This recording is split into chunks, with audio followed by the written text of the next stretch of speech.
Hey, Growth Squad, welcome back to another episode of the Eugene Hamilton Podcast. Hope you're doing well. Hope you've had a great week so far, and I hope that life is treating you as well as you're treating life. Listen, today we've got a hot one, so I'm going to pray and get right into it. God, we thank you for today. We thank you for right now. We're not thinking about tomorrow or yesterday. We thank you for right now. We're asking that in this moment of right now, that you would give us exactly what we need. Help us not to waste these moments. Help us not to waste opportunities that are before us. Help us to make sure that we capitalize on what you've given to us. In your name, amen. Today, I want to talk a little bit because I've got some additional inquiries about some of the things I shared last week related to goals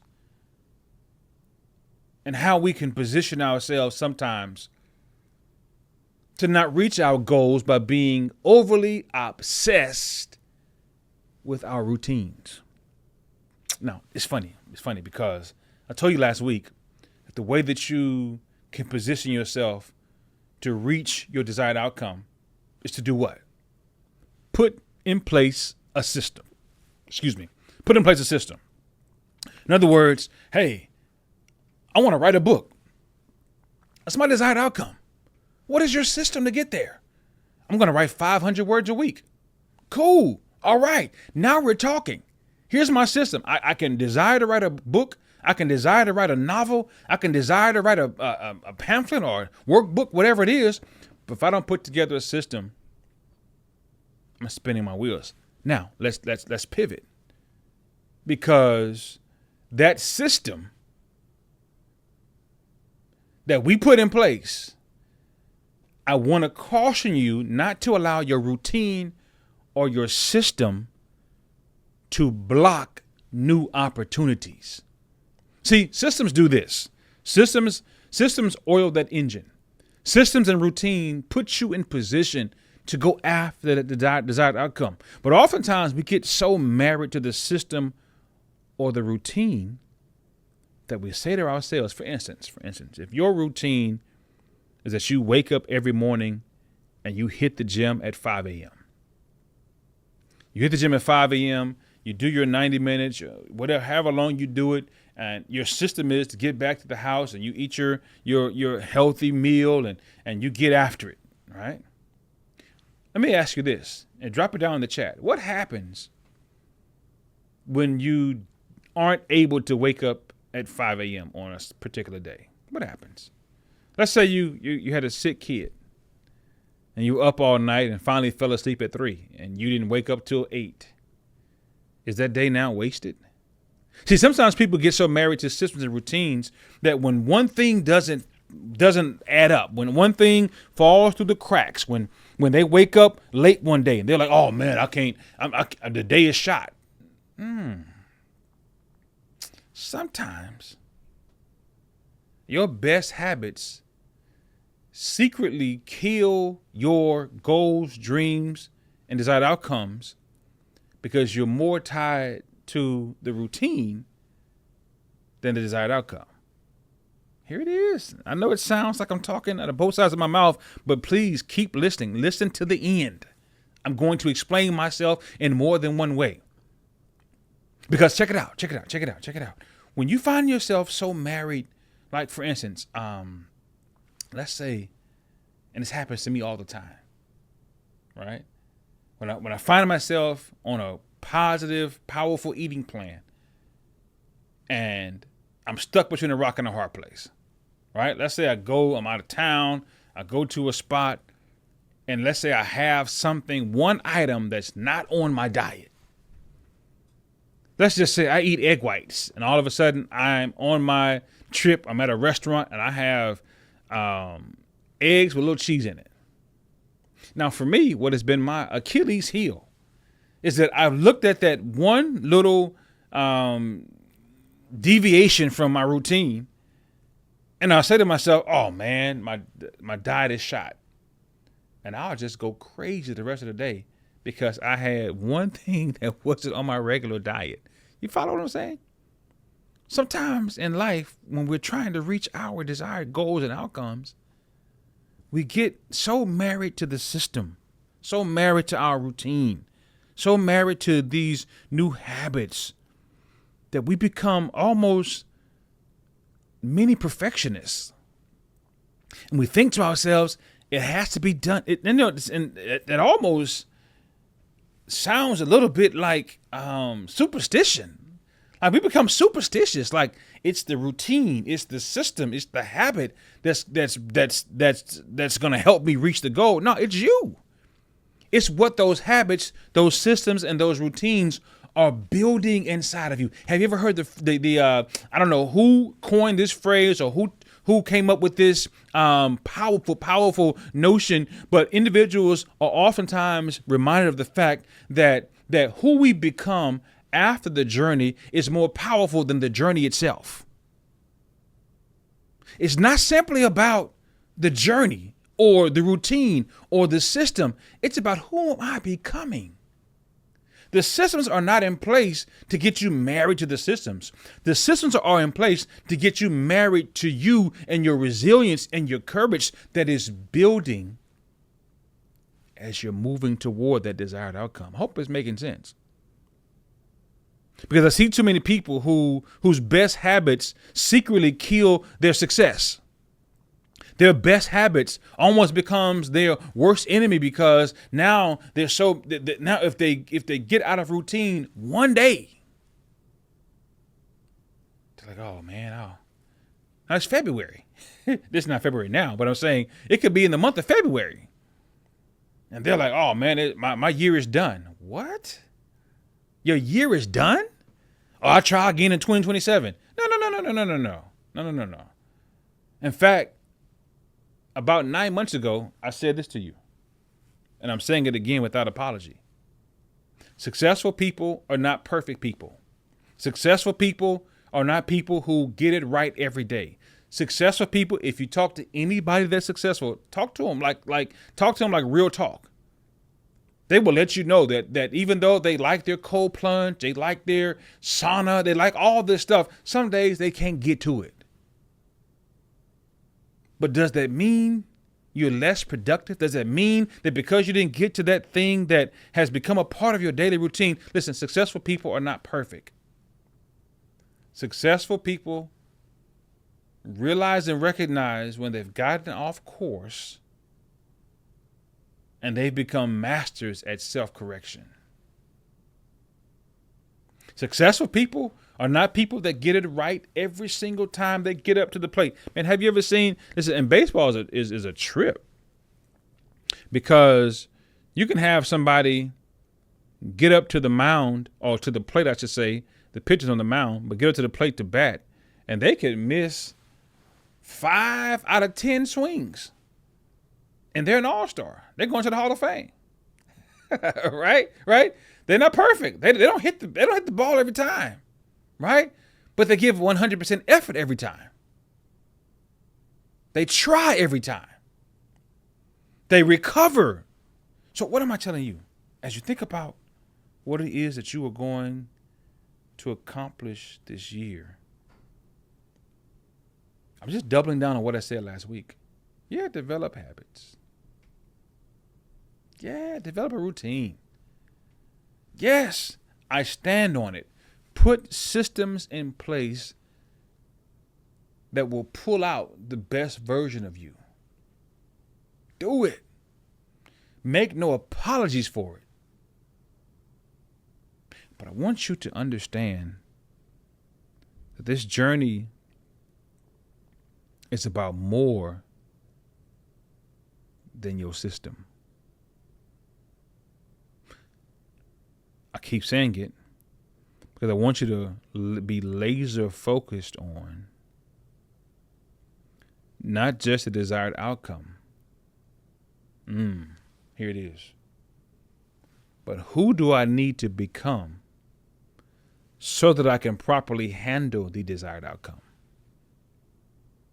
See, a lot of things that happens in life, and I've shared this before, that individuals who desire a certain thing, that desire a certain outcome, sometimes it's delayed. Sometimes God says you got to wait because if I give it to you now, you're going to fumble that. That's why people sometimes will run through money, because they have not become the person yet to handle that kind of responsibility. Some people have not gotten married yet or not had kids yet, whatever the case might be, oftentimes because they have not become the person that they need to become in order to properly steward that responsibility. So instead of us focusing this quarter, this month, this year, instead of us focusing solely on the outcome, instead of us getting so married to the system, to the routine, that you ain't got no flexibility in your life, and if your routine is off, then your week, your day, your month is off. Instead of focusing on that solely, I want to invite you to focus on, who do I want to become this year? Who do I need to become in order to do right by that desired outcome? Who do I need to become? Who am I? Who am I right now?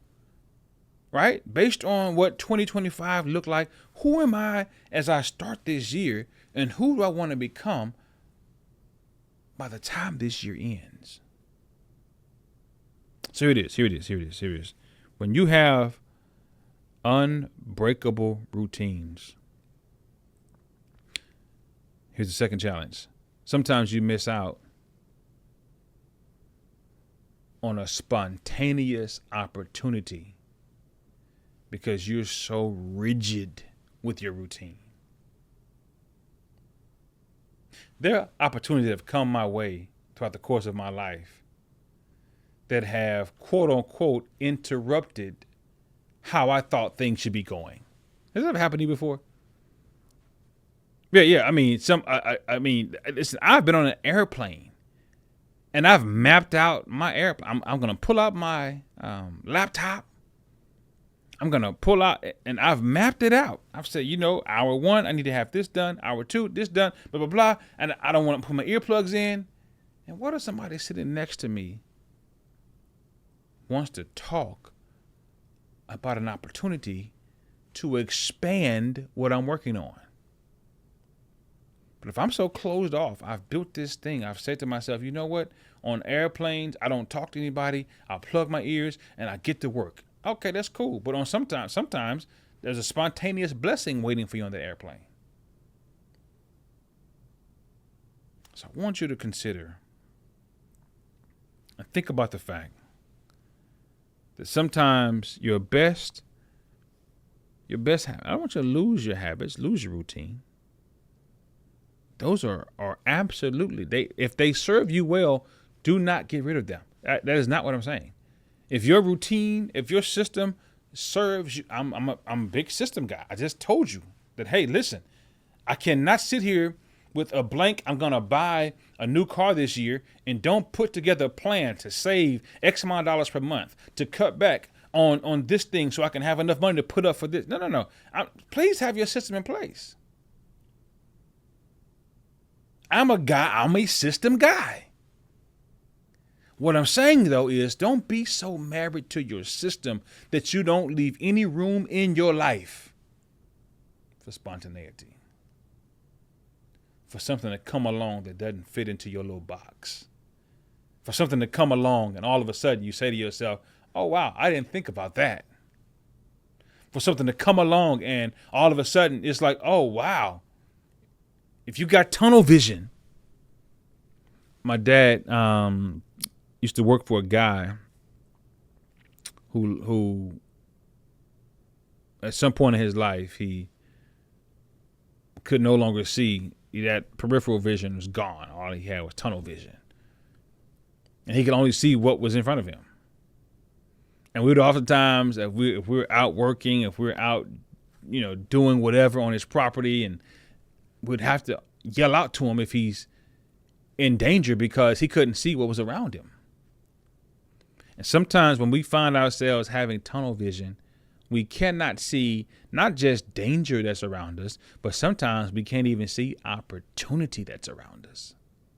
We can't see that we're in close proximity to something that could pour gasoline on our fire and help that fire spread further and faster and help us reach our desired outcome so we can bless more people. Somebody asked the other day, what do you have goals in place for? I have several things I have goals in place for. Of course, I want to put my family in position to do better than we've ever done before. But I also want to be in position to help other people who are not family.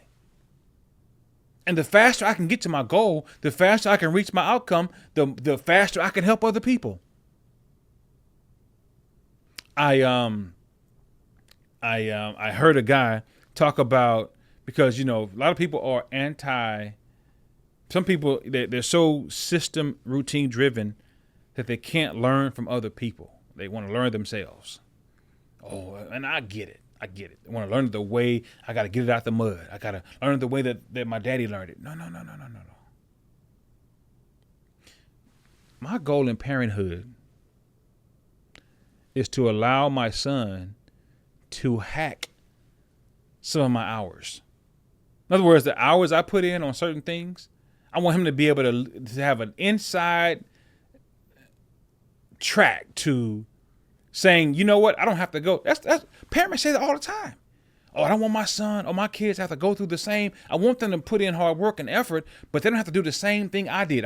I did X, Y, and Z to help them not have to do X, Y, and Z. In other words, they hacking some of your hours. You put your 10,000 hours in, so they don't have to. They now saw you hit your head, hit bumps and bruises, get bloodied up, and get back up. Now they've learned from that. They still need to go out and learn the craft, learn the thing, but they've hacked some of your hours. Some of you right now, as you're on your path, stop being so hard-headed and start hacking other people's hours. They put it out there. They put it on YouTube all day for you. They put some of that, they tell you the path that they took so you can shortcut it. Don't be so naive to say to yourself, I need to take 10 years to get there. If somebody else said, I've cracked the code, it took me 10 years to learn this, I'm going to help you do it in 1 year. Why would you not take advantage of that? Why would you say to yourself, I want to take 10 years too? Be wise. Be smart. Broaden your vision. Broaden your understanding. Broaden your ability to embrace new ideas, new thoughts. Don't be so tunnel vision that you only focus on your habit, your routines, and your systems that you're unable to learn from other people. And sometimes hack some of their hours. Yeah. So this year, I want you to focus on that. This year, I want to encourage you, even before the month of January is over. If you've gotten off to a slow start, this month is not over. If you've gotten off to a start that is not as delightful as you thought it was going to be, it is not too late. Before January is over, press reset again. I promise you. Start over as many times as you need to, but just don't you dare quit. If you got out the gate a little bit slow, say to yourself, you know what? Let me go back to the drawing board and hit the ground running, and understand that systems are good, routines are good, habits are good, but don't let them box you in. Don't get in your own way, because you got such a great system that you miss out on the spontaneity of reaching your desired outcome. Listen, somebody needs to hear this message. I promise you, there's somebody that you know, somebody that you were in conversation with. Maybe you talked to somebody last week who maybe you had the same conversation just last week with somebody. Send them this message. There's somebody in your family, somebody that you work with. Listen, you said they just told you, hey, listen, how do I not become a slave to my own system? Send them this video. Watch it again if you need to. Keep building, keep grinding, keep growing. Most importantly, keep giving yourself grace. Listen, again, this year, we're looking to take this podcast to a new level. And I know that it's not going to be easy, but with your help, I promise you, we can crack the ceiling on our subscribers. I think we're around 2,300 subscribers. Listen, I need you to subscribe, to like, to share, do everything you got to do, because the Eugene Hamilton Podcast is on a mission to go, grow, and glow every single day. Listen, I hope you were blessed today. Hope you got some insight that's going to help you on your journey. Looking forward to seeing you next week. Same time, same place. Be good. Peace.